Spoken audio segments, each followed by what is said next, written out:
Happy Sunday বন্ধুরা, KTF ব্লগে আরও একটি ভিডিওতে আপনাদের স্বাগত। আজ আমরা বানাবো কাতলা পোস্ত। তাই পেঁয়াজ, আদা, রসুন সব কেটে নিয়েছি এবং সাথে পোস্তটাও বেটে নিয়েছি এবং নিয়েছি কাতলা মাছ। আমি এখানে 3 পিস মাছ ইউজ করছি, একটা পেটি আর 2টো চাকার মাছ। তো সাথে থাকো, দেখতে থাকো আমাদের কেটিএফ ব্লকের ব্যাচেলার রান্নাঘরের আরও একটা রেসিপি, কাতলা পোস্ত। তেল গরম হয়ে গেলে ফোড়ন হিসাবে আমরা মৌরি, জিরে আর ধনে, তার সাথে কিছু গরম মশলা, গোটা গরম মশলা আর শুকনো লঙ্কা, তেজপাতা।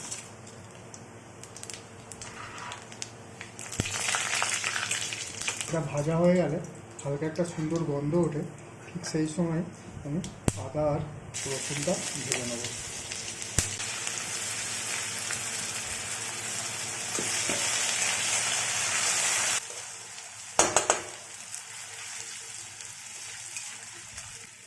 আদা রসুনটা ভাজা হয়ে গেলে দিয়ে দেবো পেঁয়াজ।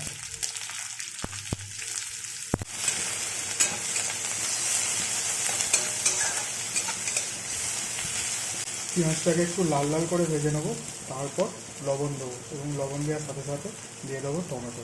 এটা হালকা লাল হয়ে গিয়েছে, তাই দিয়ে দেবো এখন পরিমাণ মতো লবণ এবং সাথে দিয়ে দেবো টমেটো।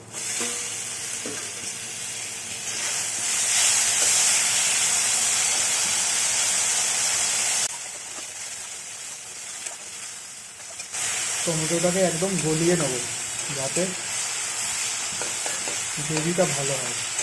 আমি এখানে একটা কাঁচা লঙ্কা ইউজ করছি, কারণ আমি যখন পোস্তটা বেটেছিলাম ওর সাথেই 2টো কাঁচা লঙ্কা বেটে নিয়েছি।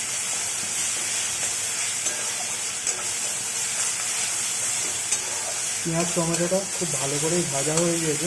এবার আমি এখানে অ্যাড করব হলুদ রঙের জন্য। এই কাতলা পোস্ততে কোনো মশলা আমি ইউজ করবো না হলুদ ছাড়া, শুধু হলুদ ইউজ করব এবং কিছুক্ষণ পর আমি বেটে রাখা পোস্তটা মিশিয়ে দেবো। এতে আপনারা চাইলে গোলমরিচের গুঁড়ো দিতে পারেন, কিন্তু আমি অন্য কোনো মশলা ইউজ করব না, কারণ কোনো মশলা ইউজ করলে পোস্তর ফ্লেভারটা একদমই নষ্ট হয়ে যায়। তাই আমি জাস্ট হলুদ ইউজ করছি। একটু ভালো করে ভেজে নিলাম এবং বেটে রাখা পোস্তটা এর মধ্যে অ্যাড করে দেবো।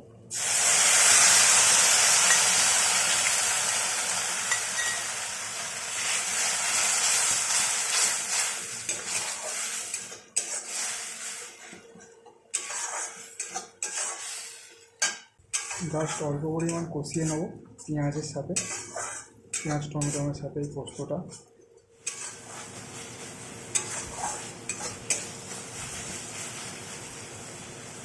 পেঁয়াজের সাথে পোস্তটা ভালো করে কষানো হয়ে গেছে।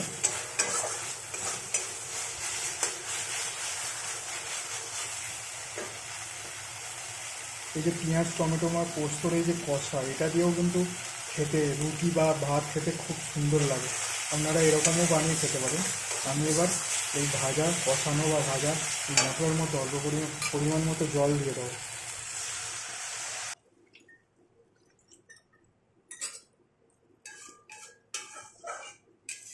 পরিমাণ মতো জল দিয়ে দিলাম।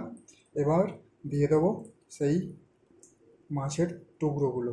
এগুলো কিন্তু আমি ভাজিনি, এইগুলো কিন্তু এই পোস্ত আর পেঁয়াজের যে গ্রেভিটা বানালাম এতেই সেদ্ধ হবে। একটু নাড়িয়ে এটাকে আমি প্রায় 5 থেকে 7 মিনিট বা 10 মিনিট অবধি আমি ঢাকা দিয়ে রেখে দেবো, কারণ এই গ্রেভির মধ্যেই মাছটা সেদ্ধ হবে এবং এই পোস্তর ফ্লেভারটা সব মাছের মধ্যে যাবে। তো খেতে খুব সুস্বাদু হয় এই রান্নাটা। তো আমি এটা ঢাকা দিয়ে দিলাম 5 থেকে 7 মিনিটের জন্য। পুরো 10 মিনিট হয়ে গিয়েছে। এবার আমি ঢাকনাটা খুলব। কালারটা দারুণ হয়েছে কিন্তু। মিডিয়াম আছে 10 মিনিট ঢাকা দিয়েছিলাম। এই মাছটা একদম পুরোপুরি সেদ্ধ হয়ে গিয়েছে। পোস্ত কাতলা করতে বেশিক্ষণ টাইম লাগে না, কিন্তু খেতে সত্যিই খুব সুন্দর হয়, কারণ মাছটা সেদ্ধ হয় এর মধ্যে পুরো ফ্লেভারটা এর মধ্যে থাকে। তো আপনারাও এইভাবে বানিয়ে নিতে পারেন খুব সহজে পোস্ত কাতলা বা কাতলা পোস্ত। ছুটির দিনে কখনো কখনো আপনারা এই সুস্বাদু কাতলা পোস্তটা বানিয়ে খেয়ে দেখতেই পারেন।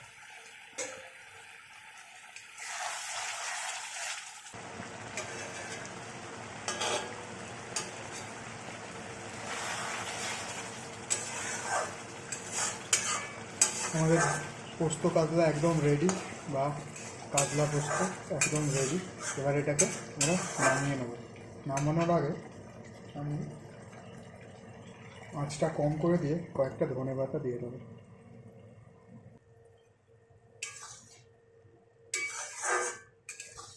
এবার এটা আমি নামিয়ে নেব। এবার এটাকে নামিয়ে নেওয়ার পালা।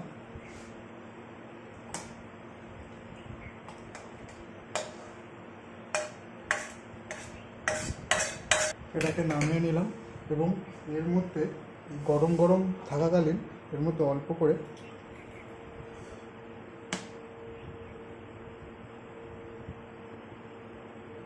কাঁচা সর্ষের তেল দিয়ে ঢাকা দিয়ে কিছুক্ষণ রেখে দেবো। তাহলেই খাওয়ার জন্য প্রস্তুত হয়ে যাবে আমাদের কাতলা। তেল দিয়ে ঢেকে রাখার পর 5 মিনিট আমাদের কাতলা পোস্ত খাওয়ার জন্য রেডি। দেখতে খুব সুন্দর হয়েছে। আপনারাও এভাবে বানিয়ে নিতে পারেন এবং খুব তাড়াতাড়ি হয়ে যাবে। 20 থেকে 25 মিনিটের মতো লাগে এটা বানাতে। তো ভালো লাগলে অবশ্যই লাইক, কমেন্ট, শেয়ার করবেন এবং রেসিপিটা বানিয়ে খেয়ে জানাবেন কেমন লাগলো। সুস্থ থাকবেন, ভালো থাকবেন এবং অনেক অনেক খাবেন। টাটা, দেখা হচ্ছে পরের ভিডিও।